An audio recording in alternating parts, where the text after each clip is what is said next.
부산 해운대 달맞이길 언덕 위에는 밤이 되면 바다가 보이지 않을 만큼 밝게 빛나는 집들이 있었다.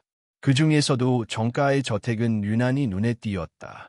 검은 대리석 외벽과 유리로 된 외관, 정원과 이어진 인피니티 풀, 그리고 정문에 서 있는 경호원들까지. 이곳은 단순한 집이 아니라 권력과 자본이 형태를 갖춘 하나의 상징이었다. 그날 밤, 정가 저택에서는 대규모 연회가 열리고 있었다. 정그룹이 수년간 추진해온 해외 기업 인수 합병이 마침내 성사된 날이었다. 정치인, 대기업 임원, 언론사 간부, 유명 배우와 아이돌까지 200명이 넘는 사람들이 샴페인을 들고 웃고 있었고 그들의 웃음은 이 집의 천장만큼이나 높고 멀게 느껴졌다. 그 화려한 홀 한가운데에서 한미라는 거에 보이지 않는 존재였다. 그녀는 회색 유니폼을 입고 조용히 걸었다. 손에는 은색 트레이가 들려 있었고 그 위에는 백자로 만든 전통 술잔이 가지런히 놓여 있었다. 미라는 걸음을 옮길 때마다 주변 대하에 끼어들지 않도록 시선을 낮추고 호흡을 조절했다. 그녀는 이 집에서 3년 동안 일하며 존재하지 않는 법을 배웠다. 사람들은 그녀를 보지 않았다. 아니, 정확히 말하면 보려 하지 않았다. 미라는 31살이었다. 부산 통영 출신으로 어릴 적 아버지를 잃고 어머니와 단둘이 살았다. 어머니는 평생 생선 가게에서 일했고 미라는 고등학생 때부터 아르바이트를 전전했다. 대학에서는 역사 교사가 되는 것이 꿈이었다. 아이들에게 과거를 가르치며 지금을 이해하게 돕는 사람이 되고 싶었다. 하지만 어머니의 폐암 진단이 모든 것을 멈추게 했다. 학비는 병원비로 바뀌었고 꿈은 생존으로 대체되었다. 미라는 가장 빨리 돈을 벌 수 있는 일을 선택해야 했다. 그렇게 시작한 것이 고급 가정집에서의 일, 그리고 지금은 정가였다. 미라 씨. 누군가 낮은 목소리로 그녀를 불렀다. 미라는 고개를 들었다. 8살 소년, 정윤재였다. 오늘 밤 런회에서 유일하게 그녀의 이름을 정확히 부르는 사람이었다. 이모, 이거 무거워 보여요. 은재는 트레이를 바라보며 걱정스러운 표정을 지었다. 미라는 작게 웃으며 고개를 저었다. 괜찮아. 이모는 힘세. 은재는 잠시 망설이다가 조심스럽게 손을 흔들었다. 미라는 그 작은 손짓에 가슴이 저려왔다. 이 집에서 그녀를 사람처럼 대하는 존재는 이 아이뿐이었다. 은재는 미라를 이모라고 불렀다. 어머니인 정은숙은 그 호칭을 싫어했지만 은재는 고치지 않았다. 아플 때면 미라가 밤새 간호해 주었고 숙제를 도와주었고 악몽을 꾸면 조용히 등을 토닥여 주었다. 은재에게 미라는 직원이 아니라 안전한 어른이었다. 은재야. 날카로운 목소리가 공기를 갈랐다. 정은숙이었다. 그녀는 오늘도 완벽했다. 맞춤 한복은 단정하면서도 값비싼 원단이었고 얼굴에는 감정이 읽히지 않는 미소가 걸려 있었다. 그녀는 미라를 보며 눈썹을 찌푸렸다. 일하는 사람 붙잡고 뭐해. 은재는 입술을 깨물며 물러섰다. 미라는 고개를 숙였다. 죄송합니다, 사모님. 은숙은 대답하지 않았다. 대신 미라를 위아래로 훑어보는 시선을 던졌다. 그 시선에는 늘 같은 감정이 담겨 있었다. 경멸과 불쾌함, 그리고 이유 없는 분노. 미라는 다시 움직이기 시작했다. 홀 중앙에서는 정지훈 회장이 해외 투자자들과 대화를 나누고 있었다. 그는 키가 크고 단정한 인상이었지만 눈빛은 늘 어딘가 비어 있었다. 미라는 그가 자신을 보고도 아무 말 하지 않는 것에 익숙했다. 그는 늘 그랬다. 보고도 보지 않는 사람. 런웨이는 점점 무르익었다. 음악은 잔잔하게 흐르고 샴페인은 끊임없이 채워졌다. 그 사이 미라는 수십 번 같은 길을 오갔다. 그녀의 손가락은 이미 차가워져 있었지만 표정은 변하지 않았다. 잠시 후 접시가 바닥에 떨어지는 소리가 울렸다. 모든 시선이 한 곳으로 쏠렸다. 정은숙이 서 있었다. 그녀의 발치에는 산산이 깨진 백자 찻잔이 흩어져 있었다. 정적이 흘렀다. 한미라. 은숙이 미라의 이름을 불렀다. 이번에는 또렷하게 모든 사람이 들을 수 있도록. 미라는 심장이 내려앉는 느낌을 받으며 앞으로 나섰다. 왜 이걸 떨어뜨렸는지 설명해봐요. 미라는 놀란 눈으로 바닥을 바라봤다. 그녀는 그 찻잔을 만진 적이 없었다. 사모님, 저는 거짓말하지 마. 은숙의 목소리는 차가웠다. 이건 조선시대의 백자예요. 우리 집안에 대대로 내려온 물건이고 당신 연봉 못 빼는 데는 물건이죠. 주변에서 낮은 숨소리가 새어나왔다. 누군가는 고개를 돌렸고 누군가는 흥미로운 구경거리라도 된 듯 지켜봤다. 미라는 입술을 열었지만 말이 나오지 않았다. 여기서 그녀의 말은 의미가 없다는 것을 너무 잘 알고 있었다. 치우세요. 은숙이 말했다. 손으로. 그 순간 미라는 자신이 바닥에 무릎을 꿇는 모습을 보았다. 마치 다른 사람을 보는 것처럼. 대리석은 차가웠고 백자 조각은 날카로웠다. 손가락에 피가 맺혔지만 그녀는 아무 말도 하지 않았다. 200명의 사람들 앞에서 한미라는 아무 말도 하지 않았다. 그녀는 조용히 조각을 주웠다. 그리고 그 누구도 그녀를 멈추지 않았다. 깨진 백자의 마지막 조각을 집어 올렸을 때 한미라는 자신의 손이 떨리고 있다는 것을 알아차렸다. 피가 맺힌 손가락 끝에서 붉은 점이 대리석 위로 떨어졌지만 아무도 그것을 보지 못한 것처럼 행동했다. 아니, 보았어도 보지 않으려 했을 것이다. 정은숙은 미라가 바닥에 무릎을 꿇고 있는 모습을 한동안 내려다보았다. 그 시선에는 분명한 만족이 담겨 있었다. 그녀는 자신이 이 공간에서 어떤 위치에 있는지를 다시 한번 확인한 듯 보였다. 그리고 천천히 고개를 들어 주변을 둘러봤다. 이런 중요한 날의 분위기를 망쳐서 미안하네요. 은숙의 목소리는 부드러웠다. 사과처럼 들렸지만 진심은 없었다. 사람들은 안도의 웃음을 지으며 고개를 끄덕였다. 누군가는 사소한 해프닝이라며 웃었고 누군가는 이미 다른 대화로 관심을 돌렸다. 미라는 조각을 모두 쟁반에 올려놓고 조심스럽게 일어섰다. 무릎이 잠시 말을 듣지 않았지만 넘어질 수는 없었다. 넘어지는 순간 그녀는 더 이상 사람이 아니라 구경거리가 될 것이었다. 그녀가 뒤로 물러나려는 순간 은숙이 다시 입을 열었다. 잠깐. 미라는 멈췄다. 이게 끝이라고 생각했어요. 은숙은 테이블 위에 놓여 있던 와인 잔을 들었다. 프랑스산 빈티지 와인이었다. 그녀는 잔을 기울이며 천천히 걸음을 옮겼다. 붉은 액체가 잔 가장자리를 따라 흔들렸다. 이 가곡 보이죠? 은숙이 가리킨 것은 홀 중앙에 놓인 고가의 전통 비단 소파였다. 해외 경매에서 수십억 원에 낙찰받았다는 이야기를 미라는 이미 들은 적이 있었다. 조심해서 관리하라고 했을 텐데. 그 말과 동시에 은숙의 손목이 아주 미세하게 꺾였다. 와인이 소파 위로 쏟아졌다. 붉은색이 비단 위로 빠르게 번졌다. 순간 숨이 멎은 듯한 정적이 흘렀다. 어머. 은숙이 입을 가렸다. 내가 실수했네. 그녀는 고개를 돌려 미라를 보았다. 아니지. 당신이 실수했지. 미라는 아무 말도 하지 못했다.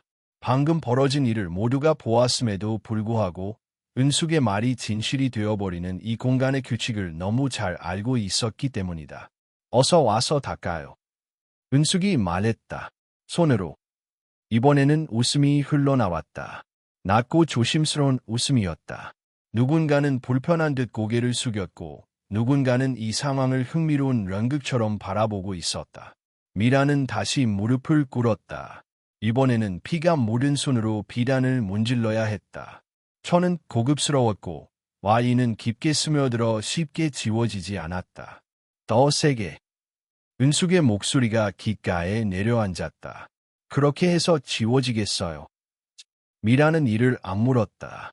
그녀의 머릿속에는 어머니의 얼굴이 스쳤다. 오늘도 병원 침대에 누워 있을 어머니.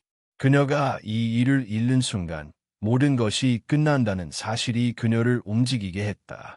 저런 사람들은 원래 그래. 누군가 속삭였다.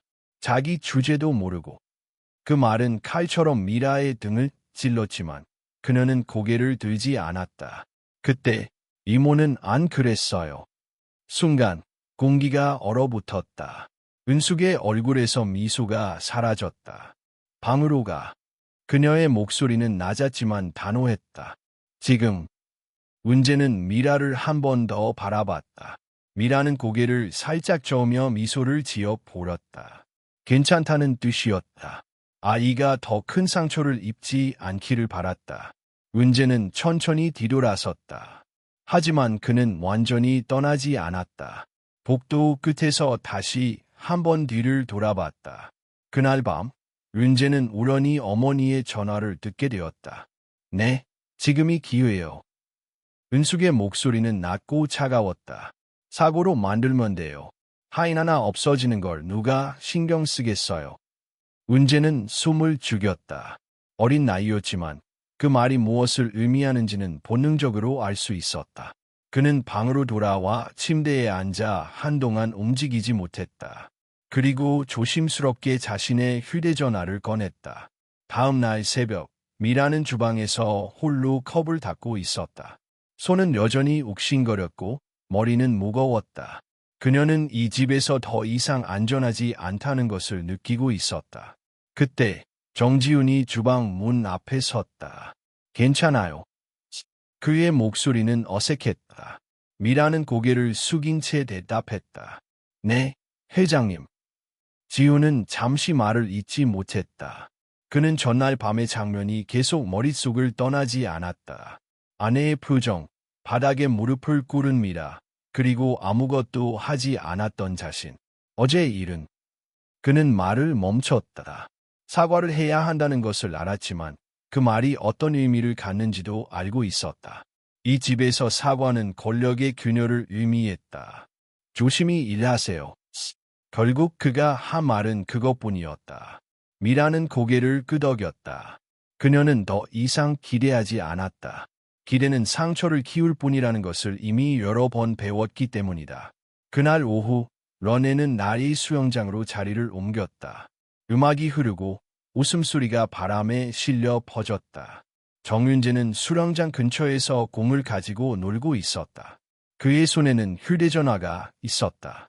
그는 잠시 망설이다가 녹화 버튼을 눌렀다. 그의 눈은 수영장 쪽이 아니라 어른들을 향해 있었다. 아무도 아직 알지 못했다. 이 밤이 모든 것을 바꿀 밤이 될 것이라는 사실을. 수영장으로 자리가 옮겨진 후에도 하미라는 계속해서 실내와 실외를 오가며 일을 했다. 밤 공기는 차가웠지만 손에 닿는 접시와 잔은 여전히 따뜻했다. 사람들의 웃음소리는 점점 커졌고 음악은 더 경쾌해졌다. 그러나 미라의 귀에는 그 모든 소리가 멀게만 느껴졌다. 그녀의 머릿속에는 정은숙의 목소리가 계속 맴돌고 있었다. 사고로 만들면 돼요. 그 말이 정확히 무엇을 의미하는지 그녀는 알 수 없었다.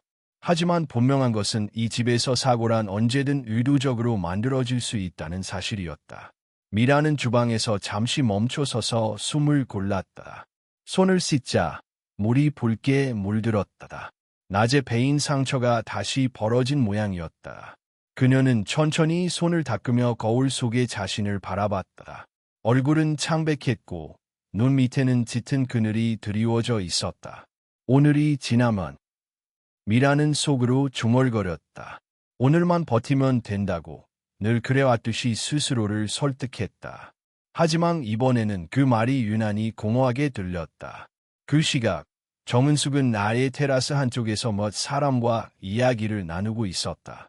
그녀의 얼굴에는 다시 완벽한 미소가 돌아와 있었다. 방금 전까지의 잔혹함은 흔적도 없이 사라진 듯 보였다. 아이 키우는 게 쉽지 않죠. 은숙은 옆에 앉은 다른 재벌 부인에게 부드럽게 말했다. 그래도 저는 규칙을 중요하게 생각해요. 어릴 때부터. 그녀의 손은 와인 잔을 천천히 돌리고 있었다. 그 손끝에는 미세한 떨림조차 없었다. 잠시 후 은숙은 휴대전화를 들고 자리를 떴다. 아무도 눈치채지 못하게 자연스럽게 그녀는 저택 뒤편의 조용한 복도로 들어갔다. 지금이에요. 그녀는 낮은 목소리로 말했다. 사람들 다 술에 취해 있고 시선도 분산돼 있어요. 잠시 침묵이 흐른 뒤 은숙은 고개를 끄덕였다. 증거요. 걱정 마세요. 다 준비돼 있어요. 그녀는 전화를 끊고 거울 앞에 섰다. 그리고 다시 미소를 지었다. 완벽한, 아무도 의심하지 않을 미소였다. 그 모든 것을 정윤재는 보았다. 아이의 키는 낮았고 어른들의 시선은 늘 위를 향해 있었기 때문에 아무도 윤재가 그 자리에 있다는 사실을 눈치채지 못했다. 그는 복도 기둥 뒤에 숨은 채 숨을 죽이고 있었다. 윤재의 손은 떨리고 있었다. 휴대전화 화면에는 어머니의 뒷모습이 작게 담겨 있었다. 녹화 버튼은 계속 켜져 있었다. 아이는 그게 얼마나 중요한지 정확히 알지는 못했지만 이것이 미라를 지킬 수 있는 유일한 방법이라는 생각이 들었다. 이모한테 나쁜 일 하면 안 돼. 윤재는 속으로 중얼거렸다. 그의 가슴은 빠르게 뛰고 있었다.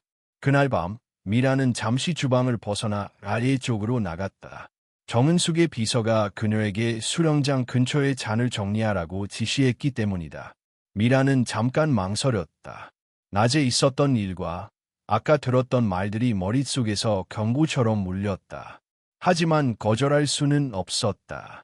수렁장 주변은 화려했다. 물속 조명이 켜져 있었고 물결이 빛을 반사하며 흔들리고 있었다. 사람들은 가장자리에서 웃으며 사진을 찍고 있었다.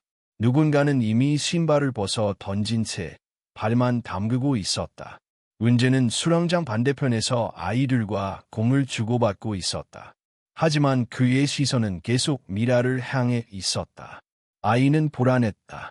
설명할 수 없는 두려움이 가슴을 눌렀다. 미라는 잔을 정리하며 주변을 살폈다. 바닥은 물기로 미끄러웠고 가장자리는 생각보다 깊어 보였다. 그녀는 본능적으로 윤재 쪽을 바라봤다. 윤재야. 미라는 조용히 불렀다. 물가에서 너무 뛰지 마. 윤재는 고개를 끄덕였지만 그 순간 다른 아이가 공을 던졌고 공은 수령장 쪽으로 굴러갔다. 내 공. 윤재가 유쳤다. 모든 것이 아주 빠르게 일어났다. 윤재는 공을 잡으려다 미끄러졌다. 작은 몸이 균형을 잃고 그대로 수령장 깊은 쪽으로 떨어졌다. 물이 크게 튀었다. 처음에는 아무도 심각하게 생각하지 않았다. 아이들 참. 누군가 웃으며 말했다. 하지만 몇 초가 지나도 윤재는 물 위로 올라오지 않았다. 윤재야. 한 사람이 고개를 갸웃했다. 그제야 비명이 터져 나왔다. 아이야. 사람들이 수렁장 쪽으로 몰려들었다. 그러나 아무도 선뜻 물속으로 들어가지 않았다. 드레스가 젖을까 봐, 시계가 망가질까 봐, 혹은 그냥 누군가 다른 사람이 하겠지라는 생각 때문이었다. 정지우는 그 소리를 듣고 달려왔다. 그는 수령을 할 줄 알았다. 한때는 대회에도 나갔었다. 하지만 물속에서 허우적거리는 아들의 모습을 보는 순간 그의 몸은 말을 듣지 않았다. 은재야. 그는 유쳤지만 발이 떨어지지 않았다. 숨이 막히는 듯한 공포가 그를 붙잡았다. 그때 미라는 모든 것을 내려놓고 달렸다. 잔이 떨어지는 소리, 누군가의 의침, 음악이 멈추는 소리. 그녀의 귀에는 아무것도 들리지 않았다. 눈앞에는 오직 물속에서 사라지는 작은 그림자만 보였다. 미라는 신발을 벗을 틈도 없이 물로 뛰어들었다. 차가운 물이 그녀를 덮쳤다. 옷은 무거워졌고 숨이 막혔다. 하지만 그녀는 멈추지 않았다. 팔을 휘저으며 아래로 내려갔다. 윤재는 이미 물속에서 버둥거리고 있었다. 작은 손이 허공을 긁고 있었고 눈은 공포로 가득 차 있었다. 미라는 아이를 끌어안았다. 그리고 있는 힘을 다해 위로 밀어 올렸다. 괜찮아, 괜찮아. 그녀는 물속에서 중얼거렸다. 말이 제대로 나오지 않았지만 아이가 느낄 수 있기를 바랐다. 수면 위로 올라오는 순간 미라는 누군가의 손이 윤재를 잡아당기는 것을 느꼈다. 정지훈이었다. 윤재야. 그는 아들을 끌어안고 울부짖었다. 미라는 안도의 숨을 내쉬었다. 그 순간 그녀의 몸에서 힘이 빠져나갔다. 물이 갑자기 너무 깊게 느껴졌다. 그녀는 다시 가라앉기 시작했다. 머리가 수렁장 가장자리에 부딪혔다. 둔탁한 소리가 물속에서 울렸다. 붉은 색이 퍼져나갔다. 미라는 마지막으로 이를 바라봤다. 흐릿한 빛과 사람들이 몰려있는 그림자가 보였다. 그리고 그녀는 아무 소리도 들리지 않는 어둠 속으로 가라앉았다. 아직 아무도 이 밤이 끝나지 않았다는 것을 몰랐다. 한미라의 몸이 물속으로 가라앉던 그 순간 수영장 가장자리에서는 모두가 숨을 죽이고 있었다. 아이는 살아 있었지만 그녀는 움직이지 않았다. 정지훈이 아들을 끌어올려 안고 있는 사이 누군가가 비명을 질렀다. 여기, 이 사람 아직 물속에 있어. 그제야 지훈은 정신을 차렸다. 그는 아이를 옆에 있던 사람에게 맡기고 다시 물속으로 뛰어들었다. 이번에는 망설임이 없었다. 아들의 체온이 아직 자신의 팔에 남아 있었기 때문에 그는 그 생명의 끈을 이어준 사람을 포기할 수 없었다. 물속은 차가웠고 시야는 흐릿했다. 하지만 미라는 쉽게 보렸다. 그녀는 바다 가까이에서 팔이 흐느적거리고 있었고 긴 머리카락이 물에 흩날리고 있었다. 지훈은 그녀의 팔을 붙잡고 힘껏 끌어올렸다. 수면 위로 올라왔을 때 그는 숨을 크게 들이켰고 곧바로 사람들에게 외쳤다. 119. 빨리. 구급차. 그는 수렁장 가장자리에 미라를 눕히고 젖은 머리카락을 젖혀 얼굴을 확인했다. 그녀의 얼굴은 창백했고 입술은 푸르스름했다. 가슴은 오르내리지 않았다. 지훈은 순간 멈칫했다. 손이 떨렸다. 젠장. 그는 입술을 깨물고 미라의 코와 입에 귀를 댔다. 아무런 소리가 들리지 않았다.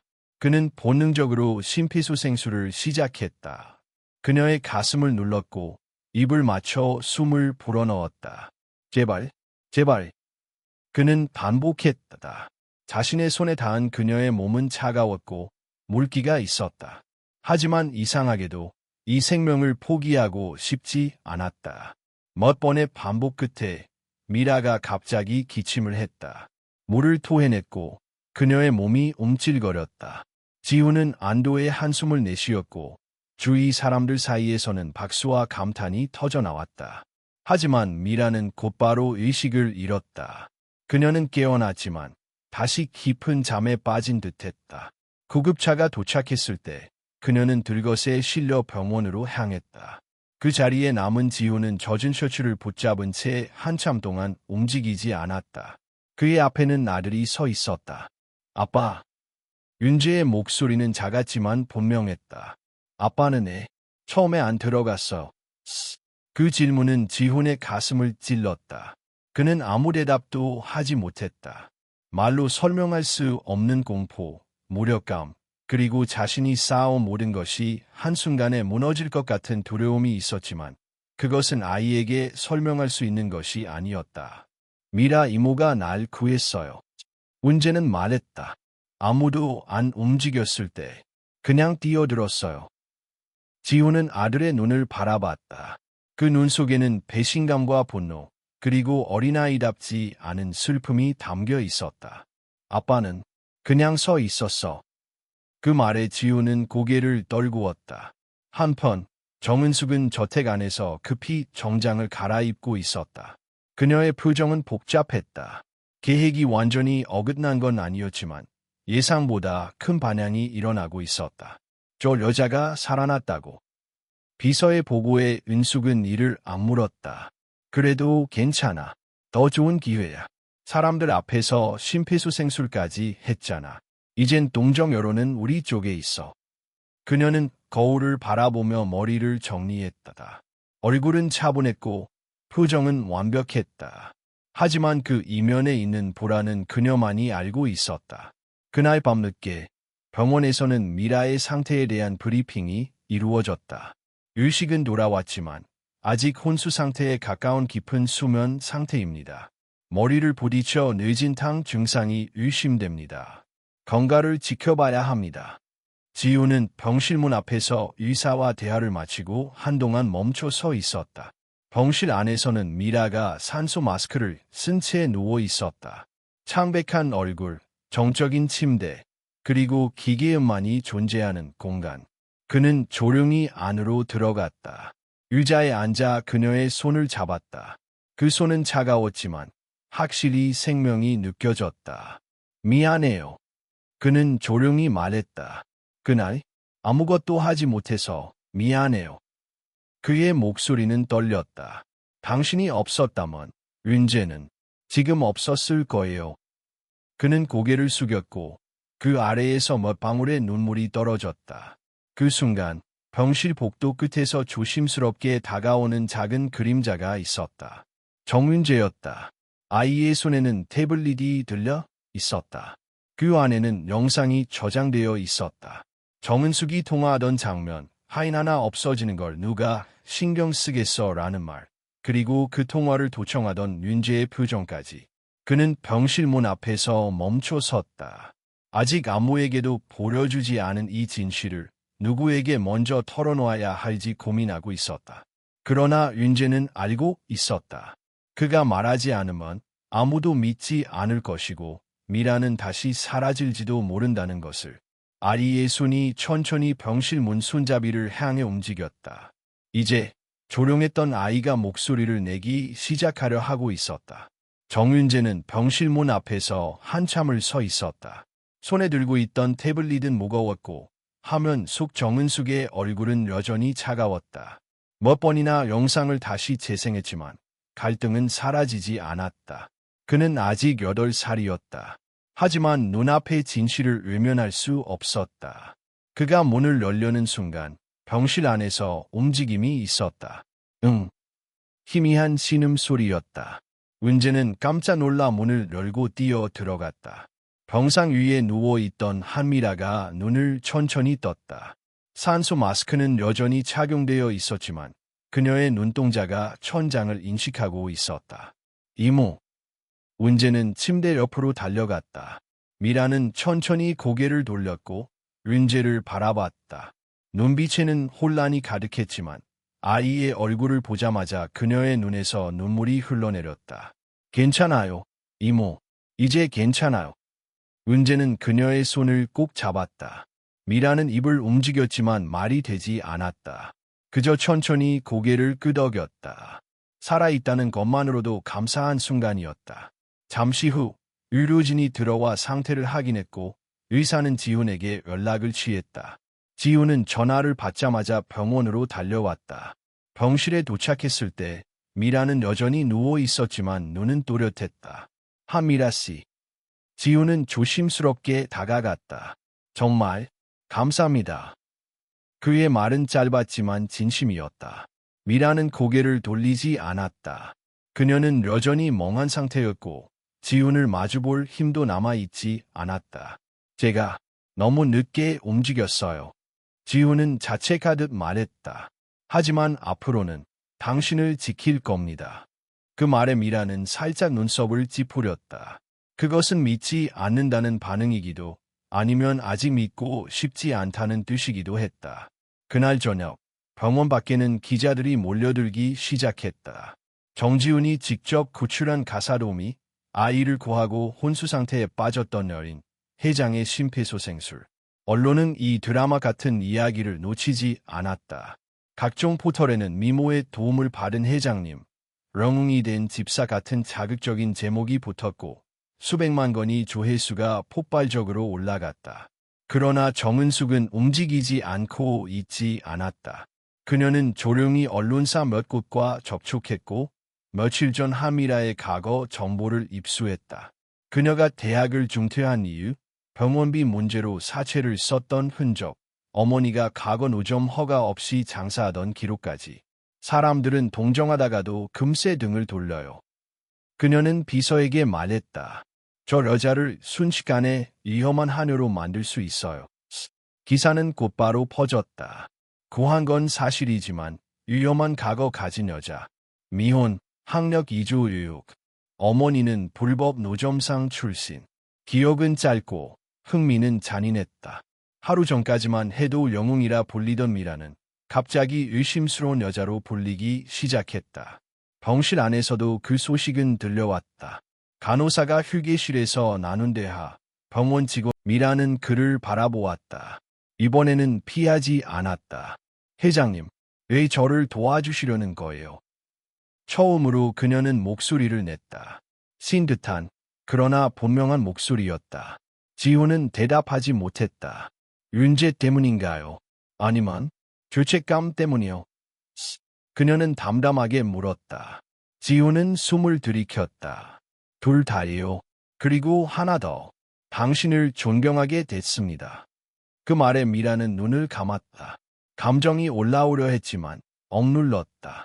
지금은 울 수 없었다. 아직 끝나지 않았기 때문이다.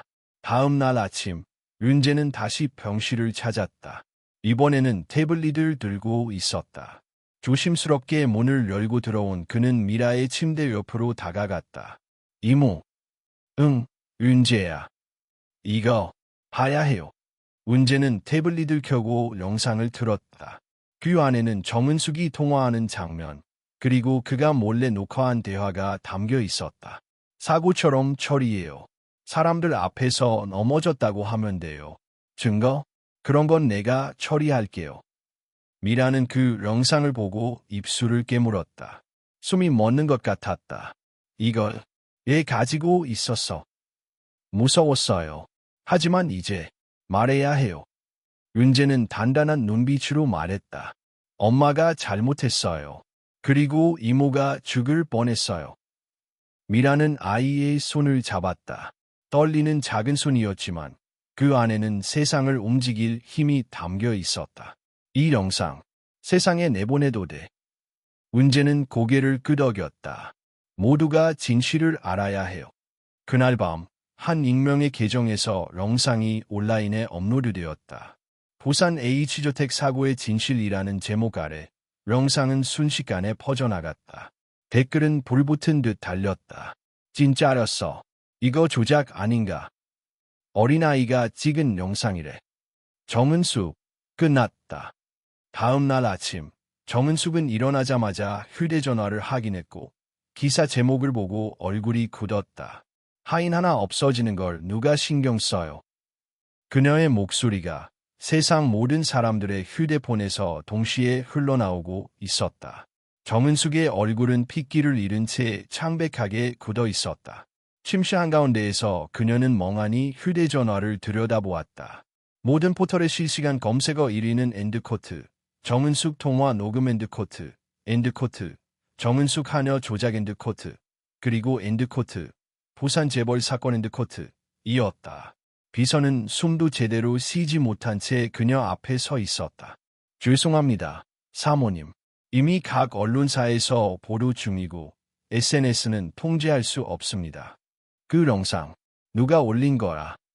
은숙의 목소리는 낮고 억눌려 있었지만 그 안에 분노가 보글보글 끓고 있었다. 확실하진 않지만 내부 아이디에서 처음 업로드된 것으로 보입니다. 아드님 계정에서. 그 순간 은숙의 얼굴이 일그러졌다. 그녀는 그대로 소파를 밀쳐버렸다. 유리잔이 바닥에 떨어져 산산이 부서졌다. 윤재, 그 아이가. 그녀는 숨을 고르며 말했다. 지호는, 그는 지금 어디 있어? 병원입니다. 미라씨 병원 안을 간 것으로. 은숙은 눈을 감았다. 모든 것이 무너지고 있었다. 한미라 하나쯤 조용히 처리하면 아무 일도 일어나지 않을 줄 알았다.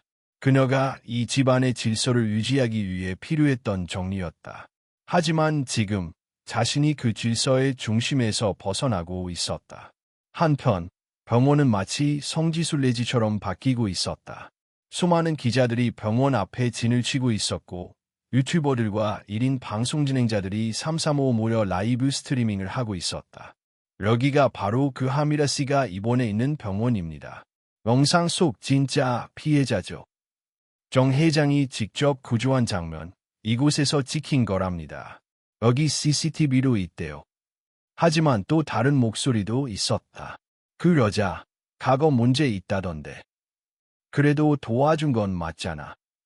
조작일 수도 있어. 요즘 다 꾸며낸다니까.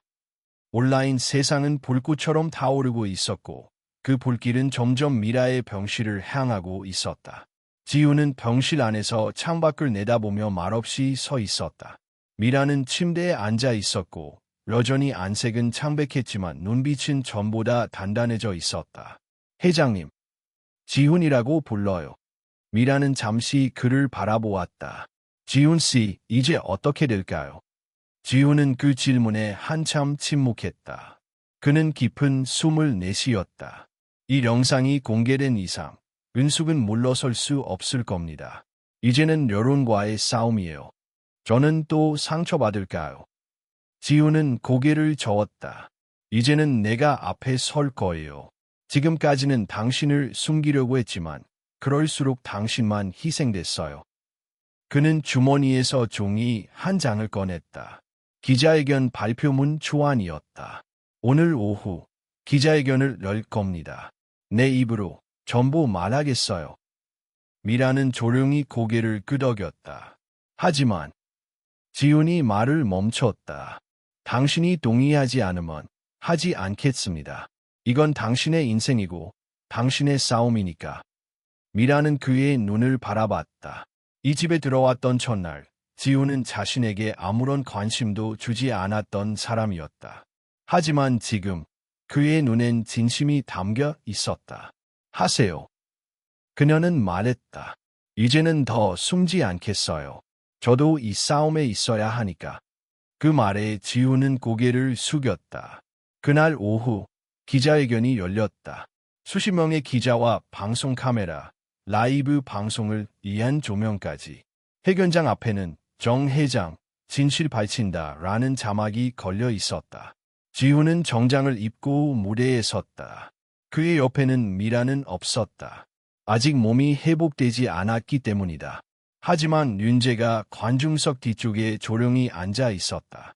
아무 말 없이. 그러나 그의 눈빛은 누구보다 또렷했다.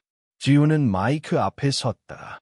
먼저 며칠 전 저희 집에서 있었던 사고에 대해 말씀드리겠습니다. 그는 차분히 이야기를 이어갔다. 영상의 존재, 정은숙의 통화 내용, 그리고 자신이 그 상황을 알고도 침묵했던 사실까지. 저는 한 사람의 남편이었고 아이의 아버지였으며 한 대기업의 회장이었습니다. 하지만 동시에 그날 수영장 가장자리에서 한 사람도 구하지 못한 비겁한 인간이기도 했습니다. 기자들의 손이 분주하게 움직였다. 그날 제 아들을 구한 사람은 한미라 씨였습니다. 그리고 그날 그녀는 의도적으로 위험에 빠뜨려졌습니다. 지훈은 마이크를 내려놓았다. 그리고 고개를 숙였다. 기자회견이 끝나자마자 언론은 즉시 반응했다. 포털 메인에는 정 회장, 부인 통화 조작 인정, 하녀가 아니라 영웅이었다는 제목이 떴고 SNS에는 미라를 향한 응원의 메시지가 쏟아졌다. 하지만 정은숙은 가만히 있지 않았다. 그녀는 자신의 변호사와 함께 반격에 나섰다. 정 회장의 회사를 상대로 명의훼손, 영상 불법 유출, 사적 대하 도청에 대한 법적 대응을 시작하겠다고 발표했다. 이 모든 건 꾸며진 각본일 수 있습니다. 그녀의 변호사는 기자회견에서 주장했다. 어린아이가 몰래 촬영한 영상 하나만으로 사람을 매장할 수 있습니까? 언론은 다시 두 쪽으로 갈라졌다. 정은숙, 음모의 희생자. 하녀 사건, 진실은 아직 안갯속. 정지훈은 TV를 끄고 말했다. 이제부터가 시작이에요. 미라는 그 말에 고개를 끄덕였다. 그녀의 눈에는 더 이상 두려움이 없었다. 그녀는 이제 피해자가 아니라 스스로를 지키기 위해 싸우는 사람이었다. 병원 복도에는 이른 아침부터 카메라와 마이크가 줄지어 있었다. 기자들은 긴장된 얼굴로 병실 문만 바라보고 있었고 누군가는 실시간 방송을 켜놓은 채 뷰수를 확인하고 있었다. 이윽고 병실 문이 열렸다. 한미라가 조심스럽게 걸어 나왔다. 여전히 한자복 차림이었지만 머리를 단정히 묶고 얼굴에는 나른 화장을 한 상태였다. 그녀의 눈빛은 약간의 긴장과 강한 결심이 섞여 있었다. 정지훈이 그녀 옆에 있었다. 그는 보호자 자격으로 동행하고 있었지만 이날의 주인공은 한미라였다. 기자들 사이로 두 사람이 지나가자 플래시가 연신 터졌다. 한미라 씨, 영상에 대해 어떻게 생각하시나요? 정은숙 사모님에게 미라는 숨을 고르고 말했다. 저는 그날 그 수영장 옆에서 단지 윤재를 지키고 싶었습니다. 그 아이는 제가 이 집에서 사람으로 느낄 수 있게 해준 유일한 존재였거든요. 그녀의 목소리는 떨렸지만 눈빛은 흔들리지 않았다. 저는 그 아이가 물에 빠지는 걸 보고 아무 생각도 하지 않고 뛰어들었어요. 그리고 제가 익숙한 대접은 아니지만 그렇게까지 미움을 받을 줄은 몰랐습니다. 진행자는 천천히 고개를 끄덕였다. 정은숙 씨가 당신을 의도적으로 해치려 했다는 증거 영상이 퍼졌습니다. 그것에 대해서는 저는 그 영상을 찍은 사람이 윤재라는 사실이 너무 무겁게 느껴집니다. 아이가 그런 선택을 할 만큼 이 집이 그 아이에게도 불편했던 거겠죠. 그 말에 스튜디오는 잠시 정적에 빠졌다. 인터뷰가 방송되자 온라인은 다시 한번 요동쳤다. 이 여자 진짜 뭐나. 너무 차분해서 더 무섭다. 존경스럽다. 저런 상황에서도 아이 걱정 먼저 하다니. 조작 아닌가. 대본 같아. 공감과 분노, 동정과 의심이 교차했다. 정은숙 측은 곧바로 반응했다. 미디어 플레이는 가해자의 전형적인 행동입니다. 우리 측은 명의훼손 및 영상 불법 유출에 대한 법적 절차를 밟고 있으며 곧 공식 입장을 밝히겠습니다. 언론은 양측의 입장을 놓고 대결 구도를 만들기 시작했다. 가해자나 피해자나 진실을 감추는 권력 vs 내부 고발자. 한여에서 영웅으로 그 이면은 한편 미라에게는 새로운 제안들도 쏟아졌다. 다큐멘터리 제작, 책 출간, 방송 출연, 강연 요청까지. 하지만 그녀는 모두 고사했다. 저는 아직 그럴 준비가 안 됐어요.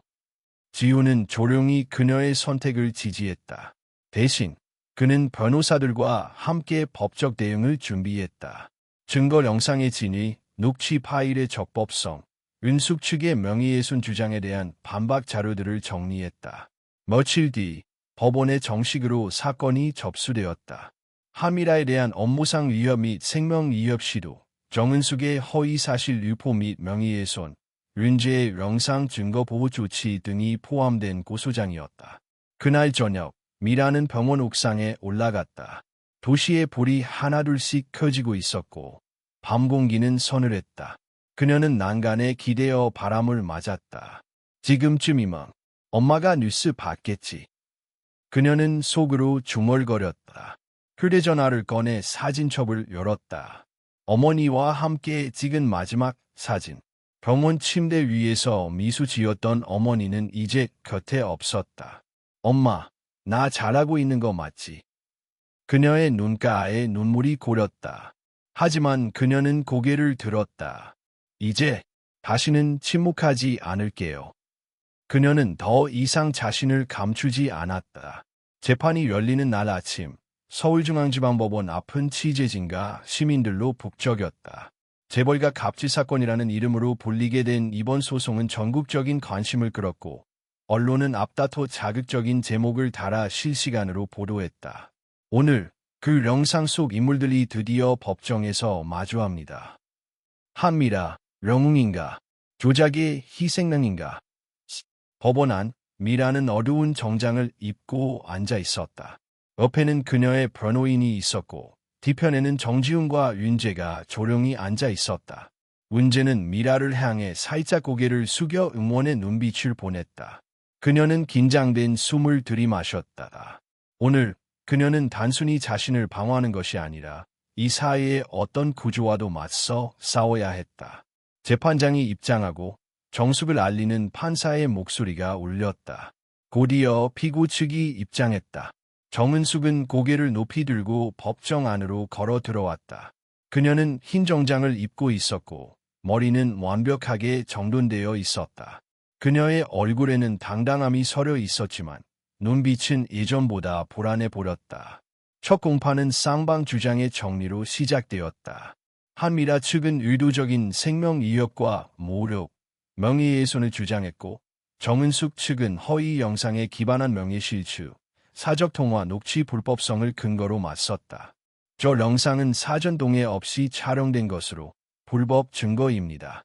게다가 왜곡 편집의 가능성도 배제할 수 없습니다. 정은숙 측 변호인의 목소리는 단호했다. 이에 대해 미라의 변호인은 태블릿 원본, 클라우드 서버 자동 백업 기록, 녹음 파일 메타데이터까지 정리한 서류를 제출했다.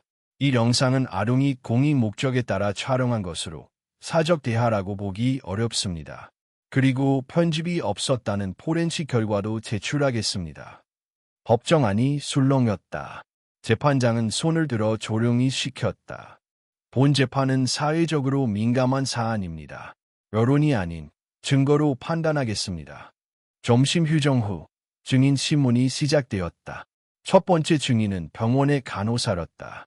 그녀는 사고 당일 미라의 상태와 그 후 은숙이 병원에 방문해 보여준 행동에 대해 증언했다. 정은숙 사모님은 병원에 오자마자 의료진에게 그 여자는 죽었어야 했다고 말했습니다. 저희 모두 들었습니다. 법정이 다시 한번 술렁였다. 은숙은 표정을 굳혔지만 아무 말도 하지 않았다. 다음으로 호출된 증인은 모두가 예상하지 못한 인물이었다. 정은숙의 운전기사였다. 나이가 지긋한 그는 떨리는 손으로 증언대에 섰다. 그날 사모님께서 지시하셨습니다. 수영장 주변에 미끄러운 용액을 뿌리라고. 혹시라도 누가 넘어지게 만들 수 있으면 좋겠다고 하셨습니다. 법정 안에 정적이 흘렀다. 미라는 숨을 멈춘 채 그의 말을 들었다. 저는 그냥 청소하라는 뜻인 줄 알았습니다. 하지만 사고가 나고 나서 사모님은 저를 불러 입 다물라고 하셨습니다. 만약 말하면 가족이 다칠 수도 있다고. 정은숙은 자리에서 벌떡 일어났다. 거짓말입니다. 그녀의 의침에 판사가 목소리를 높였다. 정숙하십시오, 피고인. 은숙은 변호인에게 제지당하며 앉았지만 얼굴에는 분노와 당혹감이 뒤섞여 있었다. 지훈은 그 모습을 조용히 지켜보고 있었다. 그 순간 그가 알던 정은숙은 더 이상 없었다. 그녀는 이제 거짓을 지탱하기 위해 무너져가는 성벽을 필사적으로 막고 있는 한 사람일 뿐이었다. 재판이 끝난 후 법정을 나오는 미라에게 수많은 카메라와 질문이 쏟아졌다. 오늘 증언 들으셨죠? 어떤 심정이셨나요? 정 회장의 전 아내가 거짓말을 하고 있었다는 사실 예상하셨나요? 당신의 다음 행보는 무엇입니까? 미라는 잠시 멈춰서서 말했다. 진실은 시간이 걸리더라도 결국 드러나게 되어 있습니다. 저는 그저 그것을 기다릴 뿐입니다. 그녀는 고개를 숙이고 기자들 사이를 빠져나왔다. 저녁, 미라는 병원으로 돌아와 어머니의 유패가 모셔진 조그마한 제단 앞에 앉았다. 벽에는 어머니가 생전에 남긴 짧은 메모가 붙어 있었다. 남을 원망하지 마라. 대신 너 자신을 잊지 마라. 그 문장을 손끝으로 어루만지며 미라는 조용히 중얼거렸다. 엄마, 나 원망하지 않으려고 노력하고 있어. 하지만 이제는 맞서야 할 때인 것 같아. 그녀의 눈빛은 단단했다. 한때 조용히 사라지기만을 바랐던 하미라는 이제 세상 앞에 자신의 목소리를 내고 있었다. 그녀는 피해자가 아니었다. 그녀는 싸우는 사람이었다. 정은숙은 다시는 법정에서 얼굴을 붉히지 않겠다고 다짐했지만 오늘 증언 이후 그녀의 얼굴은 온통 핏기가 사라진 상태였다. 그녀는 재판이 끝난 직후 곧장 차량에 올라탔다. 창밖으로는 기자들이 쉴 새 없이 셔터를 누르고 있었다. 차가 출발하자마자 은숙은 핸드백에서 전화기를 꺼냈다. 그녀는 오랫동안 연락을 끊었던 한 번호로 전화를 걸었다. 몇 번의 신호음 끝에 낮고 탁한 목소리가 응답했다. 정 사모님, 오랜만이군요. 이번엔 조용히 확실하게 해야 해요. 목표는 한미라. 그리고 그녀는 창밖을 바라보며 중얼거렸다. 은재도 필요하면. 전화기 너머의 남자는 잠시 침묵했다. 그 아이는 당신 아들이잖아요. 내 아들이었지. 지금은 아님을 스스로 선택했어. 은숙의 눈빛은 무표정했다. 그 눈빛은 어느 때보다도 위험해 보였다. 그녀는 알고 있었다. 지금 이대로 가면 자신은 모든 것을 잃게 된다는 것을. 남편, 미라의 경계심은 서서히 풀어졌다. 그녀는 누군가에게 진심 어린 응원을 받는다는 것에 약간의 안도를 느꼈다. 둘은 벤치에 앉아 이런저런 이야기를 나누었다. 하지만 그날 밤, 미라의 병실로 돌아온 그녀는 이상한 피로감을 느꼈다. 어지러움이 점점 심해졌고 몸이 무겁게 가라앉았다. 순간, 그녀는 머릿속이 어지러워지며 침대로 쓰러졌다. 정지훈이 급히 병원으로 달려왔을 때 그녀는 의식을 잃은 상태였다. 갑작스러운 신경 억제 반응입니다. 체내에서 정체불명의 약물 성분이 검출되었어요. 의사의 말에 지훈의 표정은 굳어졌다. 그는 주변 CCTV를 확인해 달라고 병원 측에 요청했고 보안요원이 돌려본 영상 속에는 낯익은 여자가 등장했다. 서미영이었다. 그녀는 병실에 잠시 들어와 미라의 물병을 바꾸고 나갔다. 아무도 의심하지 않았다. 예전 하우스에이드 출신이었기 때문에 병원 직원들조차 의심하지 않았다. 지훈은 이를 보고 주먹을 쥐었다. 정은숙, 당신이 끝내 넘지 말아야 할 선을 넘었군. 그는 경찰에 신고했고 곧바로 병원에 수사관이 도착했다. 같은 시각, 은숙은 고급 아파트 펜트하우스에서 와인을 홀짝이며 뉴스를 보고 있었다. TV에서는 한미라 씨, 약물 중독 의심 상태로 다시 혼수라는 자막이 흐르고 있었다. 그녀는 웃었다. 이렇게 되는 거야. 결국 모두 돌아가. 하지만 그녀의 웃음은 오래가지 않았다. 현관문에서 초인종이 울렸고 문을 열자 경찰이 서 있었다. 정은숙 씨, 살인미수 혐의로 영장 집행하겠습니다. 은숙은 순간 얼어붙었다. 무슨 영상 증거와 공범으로 체포된 서미영 씨의 진술이 확보되었습니다. 그녀는 그대로 수갑이 채워졌다. 카메라 플래시가 번쩍였고 마이크가 몰려들었다. 살인미수 혐의 인정하십니까? 윤재 군에 대해서도 위협을 가했다는 증언이 있는데요. 한미라 씨를 타깃으로 한 계획적 범행이었습니까? 그녀는 말없이 고개를 돌렸다. 정지훈은 병실 앞에서 경찰에 연락을 받고 있었다. 그는 잠시 눈을 감았다. 끝났다. 이제 정말 끝났다. 그때 미라가 천천히 눈을 떴다. 여긴 괜찮아요. 이제 다 끝났어요. 그녀는 천장을 바라보다가 천천히 고개를 돌려 지훈을 바라보았다. 윤재는 무사해요. 내 아이는 잘 있어요. 지금도 당신 걱정만 해요. 미라는 조용히 눈을 감았다. 눈물이 한 줄기 흘러내렸다. 이번엔 생존이 아니라 안도와 해방의 눈물이었다. 밖에서는 뉴스가 다시 터져나가고 있었다. 정은숙, 살인미수 혐의로 긴급 체포. 내부 고발자, 하미라의 용기가 만든 정혜. 아들의 증언으로 어머니 법정에 서다. 정혜는 때때로 늦게 오지만 반드시 도착한다는 말처럼. 그러나 아직 모든 것이 끝난 것은 아니었다. 미라는 마음속으로 다짐했다. 이제는 단지 자신을 지키는 것이 아니라 또 다른 하미라들을 위해 목소리를 내야 할 시간이었다. 몇 달 후, 가을 햇살이 따뜻하게 내리쬐던 법정 안 마지막 판결이 내려지는 날이었다. 재판장은 천천히 고개를 들며 말문을 열었다. 피고인 정은숙은 계획적이고 지속적인 가학행위를 통해 피해자의 생명을 위협하고 사회적 평판에 중대한 손상을 입혔습니다. 이에 본 재판부는 살인미수, 협박, 명의훼손 등 모든 혐의를 유죄로 판단하며 징역 15년을 선고합니다. 방청석은 숨을 죽인 채 그 순간을 지켜보고 있었다. 정은숙은 무표정한 얼굴로 판사의 말을 듣고 있었다. 그 어떤 항의도 눈물도 없었다. 이미 그녀는 법정에 서기 전부터 감정을 모두 내려놓은 듯했다.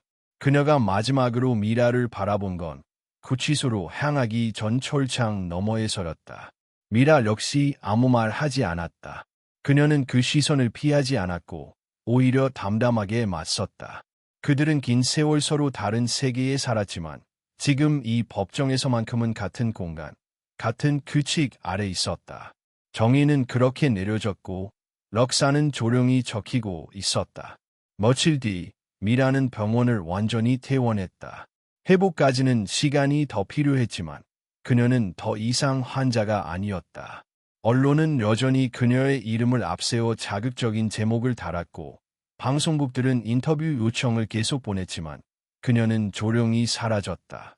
지우는 그녀를 위해 한적한 바닷가 마을에 작은 집을 마련해 주었다. 통영에서 가까운 그 마을은 어릴 적 그녀가 어머니와 함께 소풍을 다녀오곤 했던 곳이었다. 작은 붉은 지붕, 바람에 흔들리는 흰 커튼, 그리고 마당 가득 핀 해국. 미라는 그 집에서 조용히 숨을 골랐다. 그동안 너무 많은 것을 버티며 살아왔기 때문에 이제는 스스로를 다독이는 시간이 필요했다. 어느 날 마당에서 감나무 아래 앉아 책을 읽고 있던 그녀에게 한 아이가 달려왔다. 운재였다. 학교에서 직접 그린 그림을 들고 수줍게 내밀었다. 이모, 이건 우리 둘이에요. 여기 이모가 나 구해준 거.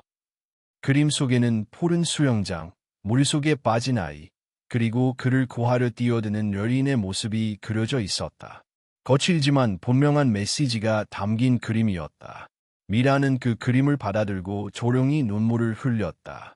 이번엔 기쁨의 눈물이었다. 고마워, 윤재야. 이 그림 꼭 간직할게. 지훈도 함께 내려와 아이와 미라를 바라보았다. 그는 예전보다 훨씬 부드러운 사람이 되어 있었다. 권력자도 회장도 아닌 한 사람의 아버지로서 또 하나의 상처받은 사람으로서. 미라 씨. 그가 조심스럽게 말했다. 혹시 앞으로 뭘 하고 싶은지 정했어요. 미라는 고개를 끄덕였다. 아이들에게 책을 가르치고 싶어요. 글을 읽고, 쓰고, 생각하는 법을. 그녀는 먼 바다를 바라보며 덧붙였다. 사람들이 자신의 목소리를 찾을 수 있도록 돕고 싶어요. 저처럼 오래 침묵했던 이들에게. 지우는 작게 웃었다. 그거 멋지네요.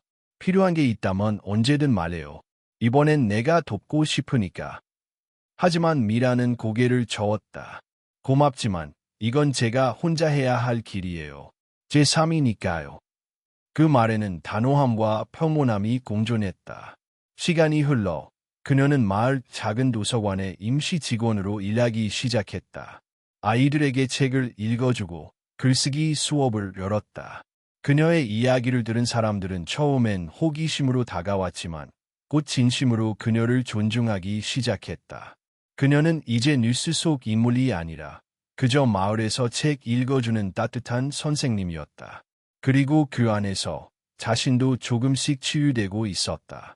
한편 정지우는 회사 경영에서 한 발 물러나 사회공헌 사업에 집중하기 시작했다. 한미라 장학재단을 설립해 저소득층 가정의 아동과 청소년에게 교육 기회를 제공했다. 재단의 첫 장학사업은 통영과 부산 지역의 소외계층 여성들을 위한 문해교육 프로그램이었다.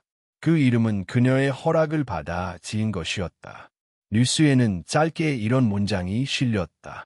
침묵하던 이들의 목소리가 세상을 바꾼다. 그리고 그 문장은 하미라의 책 서문에도 적히게 되었다. 그녀는 결국 책을 쓰게 되었다. 자신의 이야기를 담담히 기록한 에세이였다. 고발이나 분노가 아니라 이해와 성찰로 가득한 문장이었다. 책 제목은 들리지 않는 목소리였다. 그 책은 출간되자마자 전국 도서관에서 베스트 대출 1위를 기록했고 수많은 이들이 메시지를 남겼다. 나도 당신처럼 살고 싶습니다. 이제 더 이상 침묵하지 않겠습니다. 그리고 언젠가 그녀는 한 소녀에게서 편지를 받았다. 저는 말이 더딘 아이라서 늘 무시당했어요. 그런데 이모의 책을 읽고 저도 제 이야기를 쓰기 시작했어요. 언젠간 저도 작가가 될 수 있을까요? 미라는 그 편지를 가슴에 안고 오래도록 울었다. 이제 그녀는 알았다. 자신이 겪은 모든 고통이 누군가에게는 길이 될 수 있다는 것을. 그리고 그것이야말로 진짜 회복이고 진짜 희망이라는 것을. 이야기는 그렇게 끝났지만 하미라의 삶은 이제 막 시작되고 있었다.